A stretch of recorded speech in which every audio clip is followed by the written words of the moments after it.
She was just there to drop off sushi. Nothing more. She wasn't supposed to speak. Definitely not in that boardroom full of high-powered executives.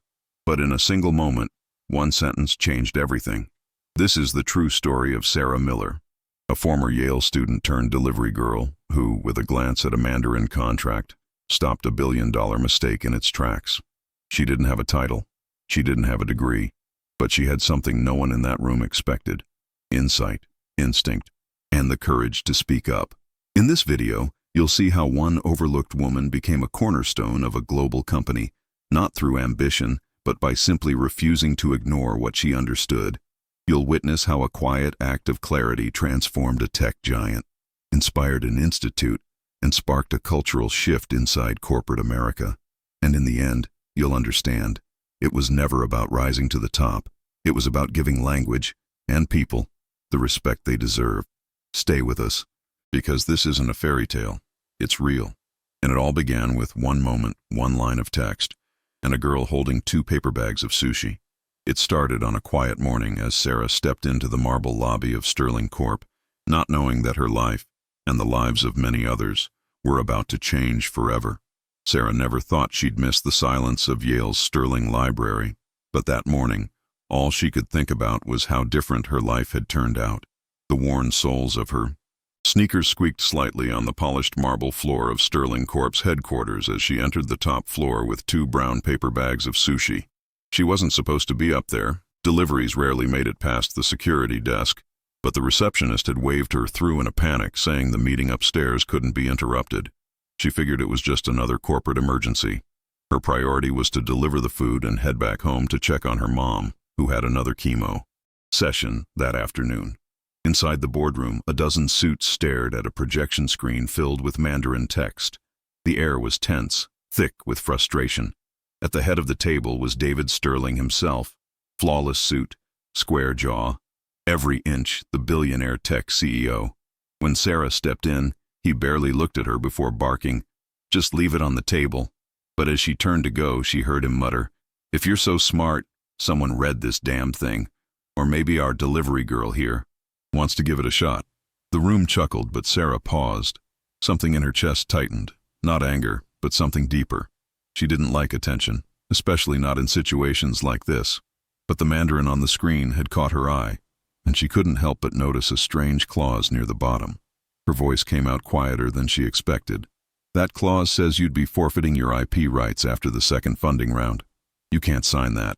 The room went dead silent. Sterling turned slowly, like he hadn't actually expected her to say anything, much less say something that made sense. He laughed at first. "Really? You can read that? And I suppose you've got a law degree too?" Sarah looked directly at him. Not defiant, just tired. "No. I studied East Asian languages at Yale before I had to leave. My mom's sick." She didn't mean to say that part out loud, but it slipped out. Someone in the room muttered, "Wait, what did she say about the second round?" And, suddenly, no one was laughing anymore. One of the junior execs pulled up the original document and compared it to what was on the screen. A few moments later, he turned pale. Sterling stood, walked over, and took a closer look himself. His fingers traced the clause she mentioned.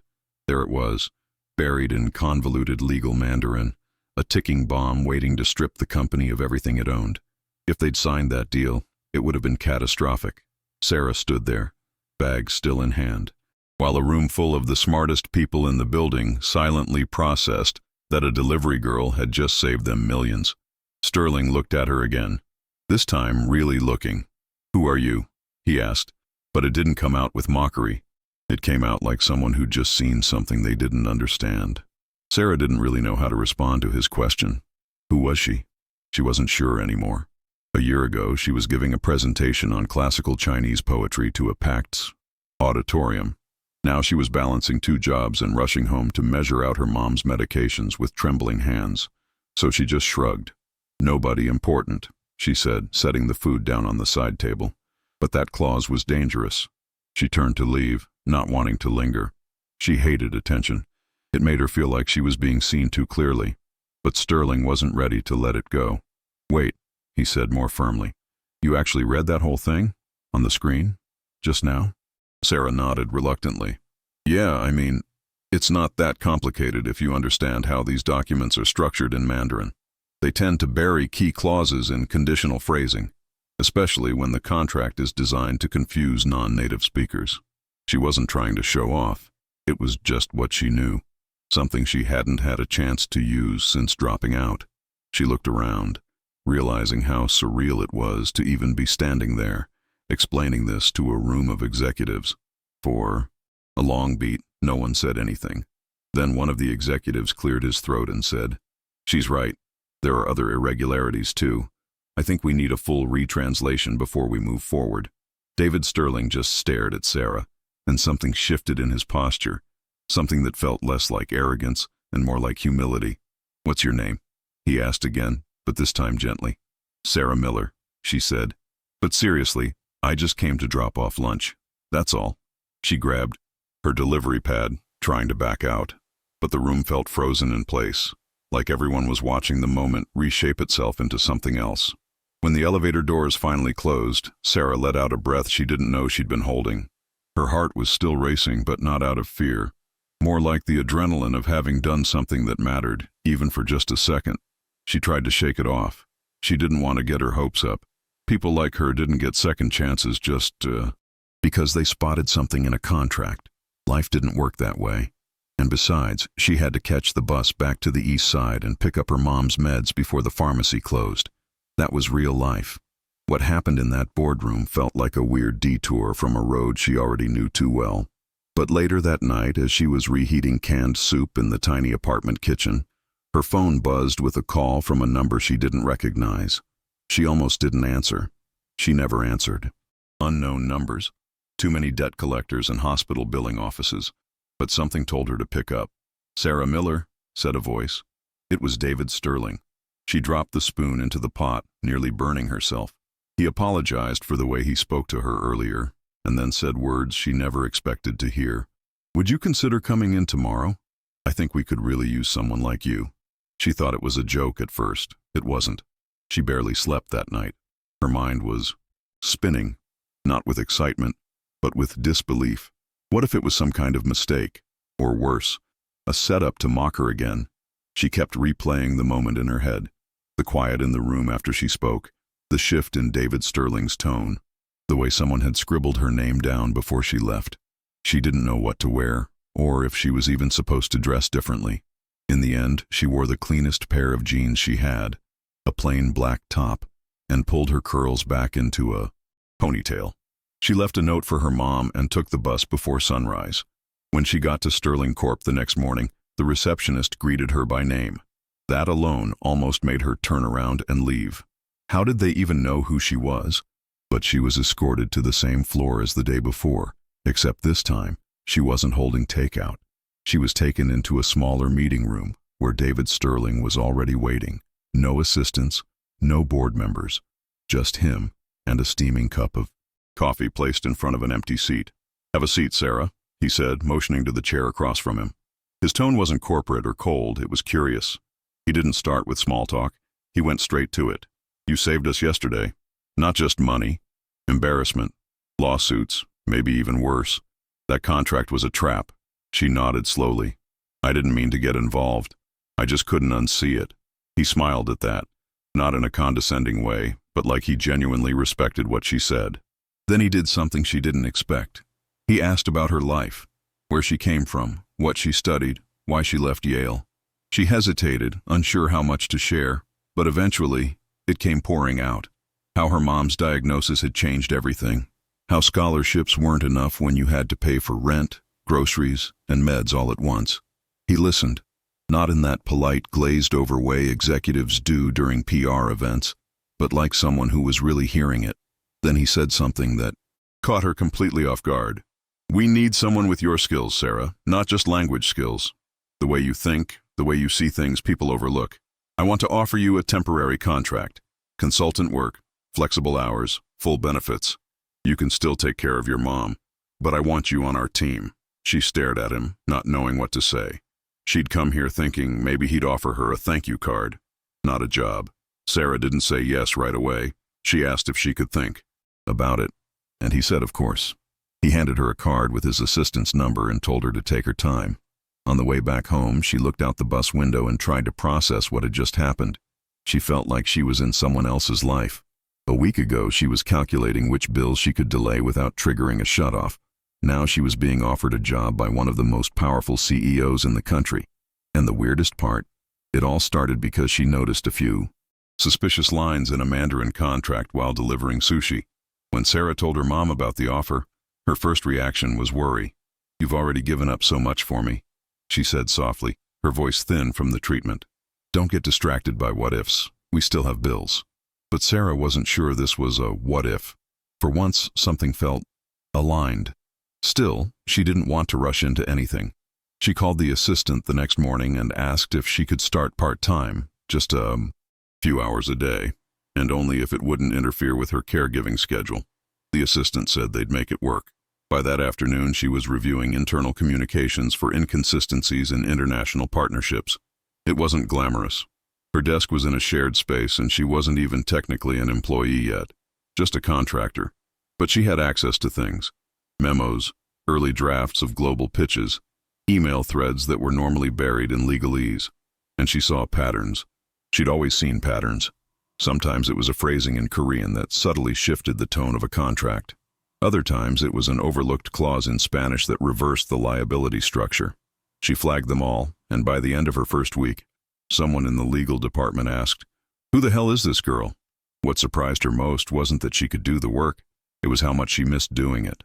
Academia had made her feel smart, sure, but this was different. This felt useful, the kind of useful that mattered to real people, not just theoretical debates or translated poetry. She was protecting companies from bad deals, yes, but more importantly, she realized she was protecting people. Employees, vendors, international partners.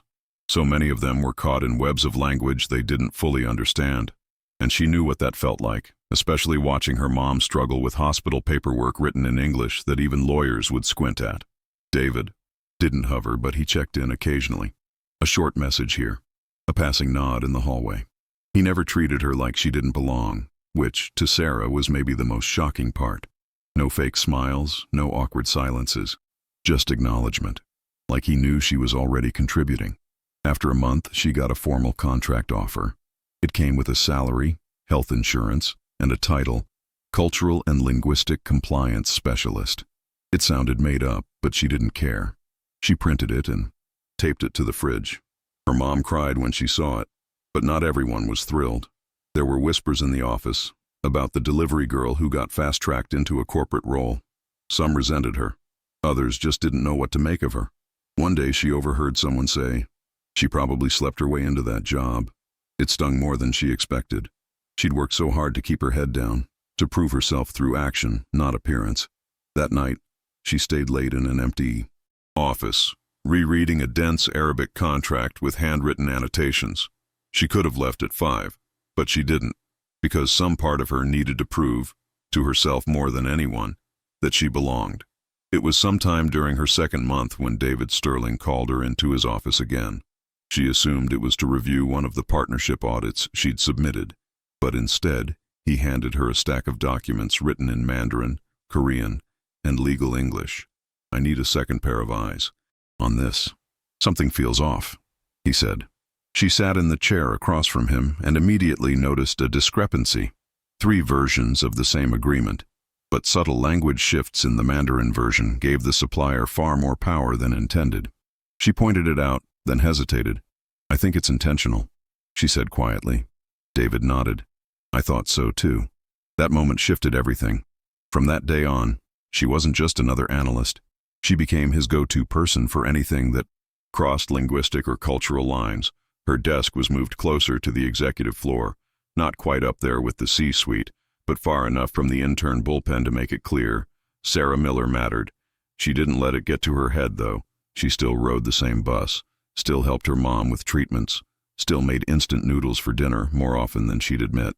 But now there was a sense of direction. Something was building, and she could feel it. It wasn't long before she was included in internal meetings, not just to take notes, but to contribute. She gave insights on why certain phrasing might offend certain markets, how literal translations could tank an ad campaign, and how predatory contracts were disproportionately targeting small businesses in underrepresented communities. She wasn't trying to make waves. She just couldn't unsee things. It was never about politics for her. It was about people. She remembered what it felt like to be on the other side of those systems. She remembered her mom trying to sign insurance documents with a nurse rushing her through them like they didn't matter. One day, in a meeting with a foreign investor from Taipei, Sarah noticed a moment of discomfort during translation. The interpreter used a word that, while technically correct, carried a condescending tone in Taiwanese Mandarin. Sarah quietly corrected it mid-meeting. The investor's face changed immediately. What had been tense suddenly relaxed into a smile. Afterward, David pulled her aside and said, "You just saved that deal." Again. She didn't even realize she had. To her, it was second nature. But that's when he said something that stuck with her. "You don't just speak languages. You read people." That line echoed in her head for weeks. She had never thought of it that way. But the truth was, she did read people. Not just in language, but in posture, expression, the weight behind words. It's what had always made her feel different growing up. She couldn't explain it, but she always knew when something felt off. Now finally it was being seen as a strength, not a weird quirk. And for the first time since leaving Yale, Sarah began to believe that maybe, just maybe, she wasn't just surviving anymore. She was becoming something more. As her role expanded, so did her visibility. People from other departments began reaching out to her directly, not just for translations, but to understand how to make their communication more humane. "You explain things in a way people actually get," one product designer told her during a coffee break.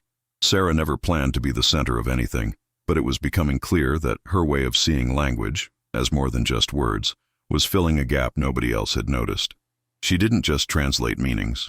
She translated intentions, power dynamics, unspoken messages, and that mattered more than she ever realized. But with recognition came pressure. One night, she stayed in the office until nearly 11 p.m., revising a pitch deck intended for a partnership in São Paulo. The original draft used phrases that felt overly American, and some idioms would have sounded cold or arrogant in Brazilian Portuguese. As she read and reread the slides, exhaustion hit her like a wave. She leaned back in her chair, staring at the ceiling. "What am I doing?" she whispered to herself. Part of her still felt like the girl holding delivery bags, invisible to the world. The shift had been so fast, it was hard for her mind to catch up with the new version of her life. That weekend, her mom had a rough night. The treatment was starting to take a toll on her liver, and Sarah spent most of Saturday at the emergency room, translating lab results and chasing down a confused on-call resident who didn't understand her mother's history. As always, she didn't complain, but she was tired, so very tired. On Sunday night, she got a message from David. "I know you've got a lot on your plate, but I'd love to get your take on something tomorrow. No pressure." That small line, "no pressure," meant more to her than he could know. It reminded her she wasn't just a tool in a machine. She was a person, seen and respected. Monday morning came with a surprise. David invited her into a confidential strategy session with only 3 other people. They were discussing a new product launch in Southeast Asia, and they were stuck on how to position the messaging across multiple cultures. Sarah listened for a while, then offered a few suggestions, not about slogans or taglines, but about tone, context, relationship building. The room went quiet, the way it had that first day in the boardroom. Not because she said something shocking, but because what she said made people realize what they'd been missing. For once, she didn't feel nervous. She felt aligned. After the meeting, David walked with her to the elevator. "You know," he said, "this company was built on algorithms and hardware, but the future, I think it's going to be built on trust, on human connection. And you, what you do, is exactly that." Sarah smiled, but inside her stomach was turning. She had never been praised like that before, not in a way that felt so deeply connected to who she was, not just what she could do. And she realized in that moment, maybe she didn't need to return to Yale. Maybe she was already doing work that mattered more than any degree ever could. By the 3rd month, people had stopped calling her the girl from the delivery thing. She was now simply Sarah, and that meant something.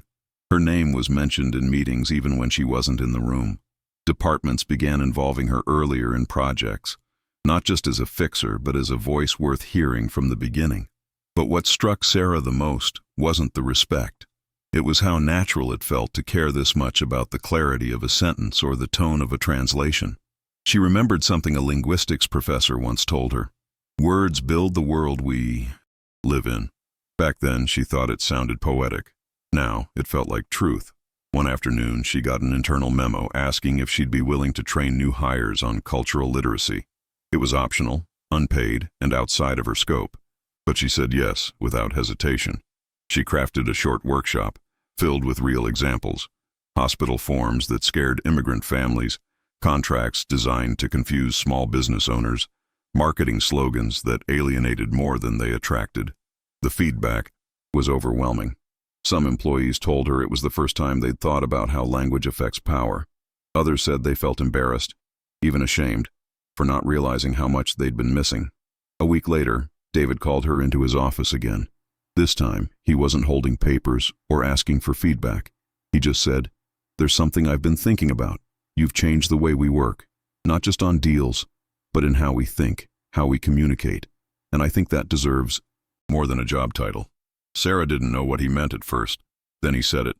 "I want to create something new, an institute, inside Sterling Corp, and I want it to be yours." She blinked. "Mine?" "Yes," he said. "You lead it. You shape it. You decide who it helps and how. I'll fund it. You give it purpose." Sarah didn't speak for a long time. Her mind was racing. Part of her wanted to say yes immediately, but another part, the old voice, the one that had lived in scarcity and doubt, whispered, "You're not ready. You don't belong here. This isn't your world." She looked down at her hands, still marked from years of doing everything herself. Grocery bags, subway rails, boxes of medication. "I'm not a professor. I'm not even a college graduate," she finally said. David leaned forward and replied, "Exactly. That's why you're the right person. Because you know what language feels like when it's used to exclude. And you know how to fix that." She went home that night and cried in the shower. Not from sadness, not even from joy, but from the sheer release of holding so much in for so long. She thought about how many versions of herself had existed in just a few short years. The Yale student, the daughter who cares for mom, the delivery girl, the language consultant, and now, this. She stood in her towel, staring at herself in the mirror, not seeing a girl who got lucky, but someone who chose to speak up when it mattered. And somehow, that small, quiet choice had changed everything. In the weeks that followed, the idea of the Institute began to take shape. Sarah worked closely with David and a small team to outline its mission. It would be called the Sarah Miller Institute for Social Linguistics, a name she tried to argue against, but David insisted. "It's your voice people are following," he said. The Institute's goal was clear: to support refugees, immigrants, and language minorities in navigating systems stacked against them. It would offer translation, services, legal literacy workshops, and consulting for businesses trying to be more inclusive. Sarah wanted it to be practical, not performative. She didn't want it to become just another PR stunt. What surprised her most was how many employees volunteered to help. People from legal, HR, marketing, even IT, started emailing her with ideas or asking how they could get involved. Some had immigrant parents. Some had struggled with language barriers themselves. Others simply said, "I've never thought about this stuff before. I want to learn." And for the first time, Sarah saw a culture shift, not just inside the company, but in herself. She was no longer just reacting to the world's brokenness. She was building something that could heal it, one sentence, one clause, one conversation at a time. The first client the Institute helped was a Syrian mother who had been denied housing assistance because she couldn't understand the form she was given. Sarah sat with her and explained everything in plain Arabic, using examples from real life, not bureaucratic jargon. The woman cried, not because of the help itself, but because someone finally spoke to her like a human being. Sarah left that day with the woman's daughter hugging her leg, whispering "shukran" over and over. It was a small thing, but it reminded her why this mattered, and it grounded her, even as the world around her began to see her as something bigger. News of the Institute spread quickly, especially after a local news outlet ran a piece titled, "From Delivery Girl to Director, The Linguist Changing Corporate America. The article went viral. Sarah received emails from professors, activists, nonprofits, and even government officials asking to collaborate or learn from her model. It was overwhelming. She kept reminding herself that she hadn't set out to be a face of anything. She had just seen something wrong and decided to speak up. Still, she knew that if this visibility could help more people, more families like hers, then maybe it was okay to step into the light, just a little. One morning, as she was reviewing a partnership proposal for a refugee education fund, David walked into her office and said, "I have a proposal of my own." She looked up, confused, until she saw the small velvet box in his hand. She froze. "You're not serious," she whispered. But he was, and he didn't get on one knee or say anything dramatic. He just stood there and said, "We built something together. I don't want to keep building it without you." Sarah stared at him, stunned, not just because of the proposal, but because she realized how far they had both come, from a moment of mockery to a partnership built on purpose. The wedding was small, just like Sarah wanted.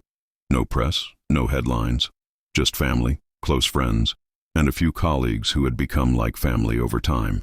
Her mom, now in remission, walked with a cane but stood proudly beside her, tears running down her cheeks as Sarah exchanged vows in 3 languages, English, Spanish, and Mandarin. It wasn't for show. It was her way of honoring every piece of herself: the student, the caregiver, the translator, the woman who had been invisible in a boardroom one day and indispensable the next.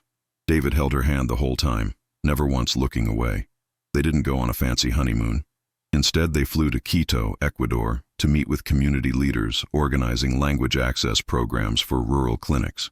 Sarah gave a talk, not as an executive, but as someone who had stood in those shoes, trying to make sense of a system in a language that wasn't hers. Afterward, a teenage girl came up to her and said, in halting English, "I want to be like you." Not scared. Sarah smiled and crouched down beside her. "You already are," she replied, and she meant it. Fear wasn't the absence of action. Fear was carrying on, despite not knowing what came next. Back in the U.S., the Institute grew faster than anyone had predicted. Sterling Corp committed permanent funding, and several other tech companies began reaching out, asking if Sarah could advise them on their own language justice initiatives. She was cautious about scaling too fast. "We're not selling a product," she reminded everyone. "We're rebuilding trust." That became the Institute's unofficial motto, and slowly, other organizations began to adopt the same mindset. Contracts became clearer. Call centers began training reps to recognize when callers needed plain language. Legal clinics began hiring translators from the very communities they served. The ripple effect was real, and yet Sarah never forgot the feeling of being underestimated, of standing in that boardroom, holding sushi bags, trying not to shrink into herself. Every time she saw a new hire struggling with imposter syndrome, she'd sit beside them and say, "You're allowed to be here. You don't need to prove anything to anyone." It wasn't some motivational line. She meant it with her whole being, because she knew how those cracks in confidence could consume someone. And if she could be the person who helped someone not fall through the cracks, then everything she endured would be worth it.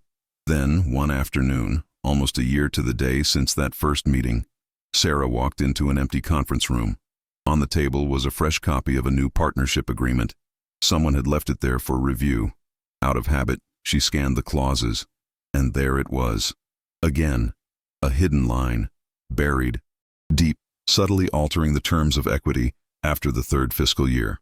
Her chest tightened, not with fear, but with a strange, almost eerie sense of déjà vu. She smiled to herself, alone in the room, and whispered, "They still don't see it coming." But she did. She always had. That night, Sarah sat on the couch with her mom, watching an old movie neither of them had the energy to finish. The city lights flickered through the window, and for the first time in a long time, she didn't feel like she had to be on. She could just be. Her mom looked over and said, "You know, you've always had this way of hearing what others miss.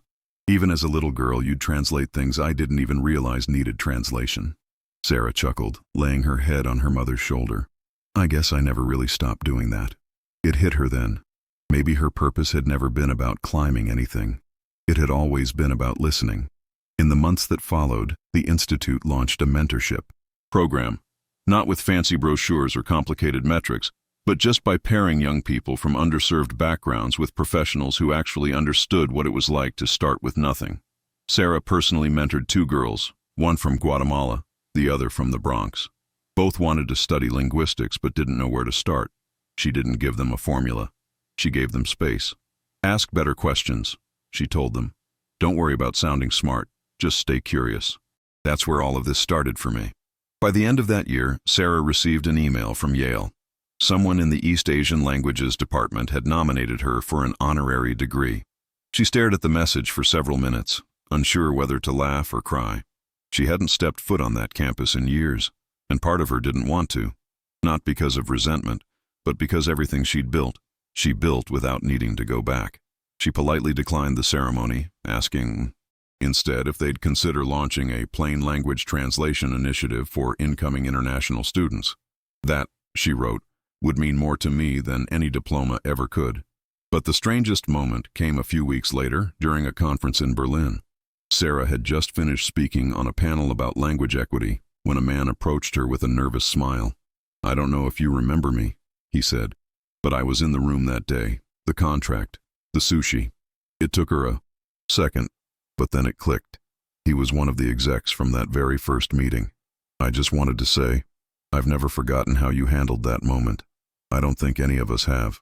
Sarah smiled politely, but inside, her heart was doing something she couldn't describe. Not pride, not closure, something in between. Later that night, she looked out her hotel window at the Berlin skyline and thought about everything that had changed. The strange part was, it hadn't changed all at once. It had been tiny choices, pauses, moments where she could have stayed quiet, but didn't. She still didn't feel like a genius or a hero. She still felt like the girl who almost didn't answer that unknown number. And maybe that was the whole point. Sometimes, the most life-altering things don't crash into us. They arrive quietly, dressed like an ordinary Tuesday, and all we can do is decide whether or not to speak. The next major project the Institute took on involved a coalition of nonprofits working with asylum seekers who had been denied basic services due to paperwork technicalities. Sarah reviewed over 100 forms across 6 languages, and every time she saw a confusing phrase or a mistranslated clause, she thought of her mom staring blankly at hospital forms, afraid to sign the wrong thing. She couldn't erase the past, but she could keep others from falling through the same cracks. What made her proud wasn't the scale of the work. It was the stories that came back. A father reunited with his kids, a teenager finally placed in school, a grandmother no longer afraid of eviction letters she couldn't read. One afternoon, she received a package at her office. No return address, just her name in careful handwriting. Inside was a single framed photo. It was the conference room from that first day, taken from a low angle, and in the background, there she was, blurry, holding the 2 brown bags of sushi. Just before everything changed, taped to the back was a note, "Never forget where you were when the world decided to listen." She didn't know who sent it. Maybe someone from that meeting, maybe David, but the message hit her in a way she hadn't expected. She sat alone in her office and stared at the image for a long time. A few days later, she visited a community center in Queens where the Institute had just launched a Language for Life workshop. A woman approached her afterward and said, "I know your story. My daughter watches your videos. She told me you're the reason she wants to learn Arabic and go to college." Sarah smiled, not knowing what to say. She hadn't thought about the videos, short training clips, nothing glamorous, but they'd reached people, inspired someone. That moment reminded her that legacy isn't something you build on purpose. It's what happens when you keep doing the right thing even when no one's watching. Then, without warning, things quieted. The emails slowed, the requests eased. There were no big events, no sudden new challenges, just quiet. Sarah found herself taking longer walks, spending more time at home, saying yes to things she used to put off. At first it felt strange, like the calm before something she couldn't name, but eventually it settled in her body like a soft exhale. For once, she didn't feel like she was running toward or away from anything. She was just here, present, and that in itself felt like a miracle. One evening, while cleaning out her closet, she found her old delivery bag, the one from that day. It was faded and a little torn, with the name of a restaurant that didn't even exist anymore. She held it in her hands, then sat down on the floor. That bag had carried more than sushi. It had carried the version of herself that no one saw coming. She thought about all the people who had ever been underestimated, overlooked, laughed at, and she whispered to no one in particular, "I hope someone gives you a chance like I got mine." Then she folded the bag gently and placed it back where she found it. She didn't need it anymore, but she wasn't ready to throw it away. The Institute continued its work, even as Sarah slowly stepped back from the day-to-day operations. She wasn't leaving, just giving space for others to lead. Younger voices, newer ideas, people who had lived through different versions of the same struggle. Watching them grow into their roles was deeply satisfying. She didn't need her name on every project anymore. The real legacy was in the ripple effect, in the way people now asked questions they didn't used to ask, or how departments budgeted for translation before launching a campaign, not after someone complained. Cultural empathy had become standard, not optional. David often joked that she was the quiet storm behind half the company's most human initiatives. They didn't work side by side as much anymore. His focus had shifted to expansion, while hers had turned inward. But they always found each other at the end of the day, usually on the couch, laughing about something small and stupid, like the time he tried to make arroz con leche and nearly set off the smoke alarm. Their life wasn't glamorous, it was grounded, and that's exactly how she wanted it. Even when people called them a power couple, she never let it change how she saw herself. Then came the day when a journalist asked her, "Do you ever think about how different things could have been if you hadn't spoken up in that boardroom?" Sarah paused, genuinely considering it. "I think about it all the time," she admitted, "but not in the way people expect. I don't think about the success. I think about the silence, about how close I came to just walking out that door and saying nothing, and how many people do exactly that every day." She wasn't trying to sound profound. It was just the truth. The smallest decisions, whether to speak, to look, to ask, were the ones that seemed to change everything. On the anniversary of the Institute's founding, the company held a quiet gathering. No press, no speeches, just the core team and a few people whose lives had been directly impacted by the programs. There was food, music, and a giant whiteboard where people could write one phrase, "What language means to me." Some wrote home, others wrote freedom, dignity, protection, or belonging. Sarah stood in front of the board for a long time before finally picking up a marker. She wrote one word, chance, because that's all she had ever needed. One chance to be seen, to be heard, to be trusted. And then, almost as suddenly as it had all begun, things went still again. No dramatic twists, no new milestones, just a soft rhythm to life. The kind you don't notice while it's happening. But one day you look around and realize, this is it. This is peace. And even now, when people ask her to explain how it all started, she always smiles and says the same thing. It was a normal day. I was just delivering lunch. She never embellishes. She doesn't need to. Because the truth, the real truth, is already unbelievable enough. Years later, Sarah found herself invited to a global summit on ethical innovation. She almost didn't go. The idea of flying across the world just to sit on a stage and answer questions about impact felt detached from the messy, real-life roots of everything she'd done. But something told her to say yes. The panel went well. People clapped, nodded, took notes. But it was during the Q&A that someone asked, "What would you tell the version of yourself from that day, before the boardroom, before the job, before everything changed?" Sarah paused, took a breath, and said, "Don't lower your voice just because the room seems full." After the event, she walked alone through the quiet city streets, the kind of evening where everything felt slowed down. No cameras, no questions, just the sound of her footsteps and the occasional breeze. As she waited at a crosswalk, she glanced at a street vendor struggling to explain something to a tourist. Instinctively, she stepped in, translated a few phrases, smiled politely, and kept walking. Neither of them knew who she was, and that made it better, because this small moment, was exactly what she'd always believed language was for: connection without ego. Back at her hotel, she found a message slipped under her door. No name, just a handwritten note on plain paper. "You don't know me, but your story is the reason I didn't quit my job today. Thank you." Sarah sat on the edge of the bed, holding that note for a long time. She didn't cry. She didn't text David or call her mom or post about it online. She just sat there quietly, humbled by the way her life had rippled outward, touching people she'd never meet, in ways she might never understand. And that was enough. Sometimes she still thought about that moment, the first moment, when David Sterling had looked at her like she was nothing but the help, and how, with one sentence, she'd flipped that entire room on its head. But even now, all these years, later, she didn't hold anger, only gratitude. Because without that one condescending line, "If you're so smart, translate this," none of this would have happened. Life had a strange way of offering doors. Some came disguised as insults, others as accidents. The trick, she'd learned, was just to notice when they opened, and to have the nerve to walk through. And after everything, after all the programs, the headlines, the invitations, the institute, when people asked her to explain how she'd done it, how she went from delivering food to reshaping how corporations treat language and people, she always said the same thing. "I didn't plan any of it. I just didn't ignore what I understood." And maybe that was the real secret. Not brilliance, not luck, just the courage to see what others missed and say something before it was too late.